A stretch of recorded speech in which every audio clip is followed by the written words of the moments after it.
بسم اللہ الرحمن الرحیم۔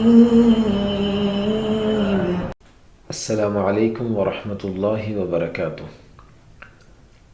نحمده ونصلي على رسوله الكريم، اما بعد فاعوذ باللہ السمیع العلیم من الشیطان الرجیم، بسم اللہ الرحمن الرحیم۔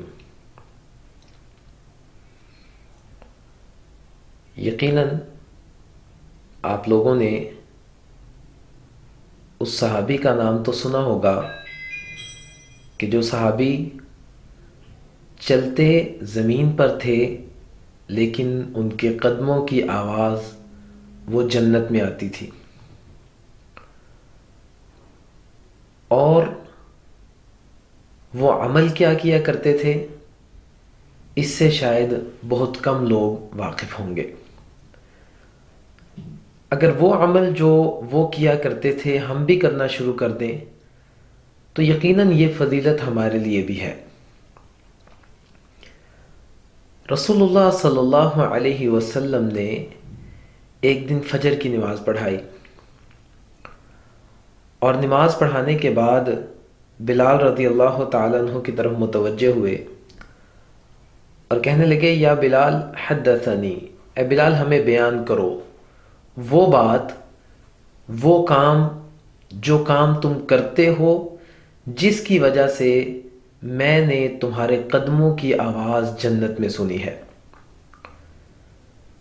بلال رضی اللہ تعالیٰ عنہ کہنے لگے، ما عملت عملا ارجع عندی، کوئی عمل ایسا نہیں ہے، ہاں ایک عمل ہے، میں امید کرتا ہوں کہ وہ عمل ایسا عمل ہے جس کی وجہ سے مجھے یہ فضیلت دی گئی ہے، اور وہ عمل ہے کہ انی لم اتطہر طہورا فی ساعت لیل او نہار، کہ میں رات اور دن میں کسی بھی وقت وضو کرتا ہوں نا، تو جب بھی میں بے وضو ہو جاتا ہوں فوراً وضو کرتا ہوں، اور وضو کرنے کے بعد الا صلیت بذلک الطہور ما کتب لی ان اصلی، میں اتنی نماز پڑھتا ہوں جو میرے لیے اللہ تعالیٰ نے لکھ دی ہے۔ اس میں بلال رضی اللہ تعالیٰ عنہ دو کاموں کی طرف اشارہ کر رہے ہیں۔ ایک کام تو یہ کہ میں جب بھی بے وضو ہو جاتا ہوں فوراً وضو کرتا ہوں، اور ہمیشہ وضو کی حالت میں رہتا ہوں، اور جب بھی وضو کرتا ہوں تو جتنی اللہ تعالیٰ نے میرے مقدر میں لکھ دی ہے میں نماز ضرور پڑھتا ہوں، وضو کرتا ہوں 2 رکعت پڑھ لیتا ہوں، 4 رکعت پڑھ لیتا ہوں۔ اس عمل کی وجہ سے بلال رضی اللہ تعالیٰ عنہ چلتے زمین پر تھے اور ان کے قدموں کی آواز جنت میں سنائی دیتی تھی۔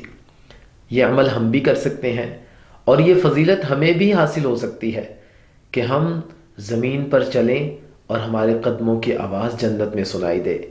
تو عمل انتہائی آسان ہے، آپ کبھی بھی بے وضو نہ رہیں، ہمیشہ وضو کے ساتھ رہیں، اور جب بھی وضو کریں تو 2 رکعت 4 رکعت وہ اللہ تعالیٰ کے سامنے نماز پڑھ لیا کریں۔ یہ عمل آپ کے لیے اتنی فضیلت کا حامل ہوگا کہ آپ چلیں گے زمین پر اور آپ کے قدموں کی آواز جنت میں سنائی دے گی۔ اللہ تعالیٰ سے دعا ہے اللہ تعالیٰ ہمیں عمل کرنے کی توفیق عطا فرمائے۔ وما علینا الا البلاغ المبین۔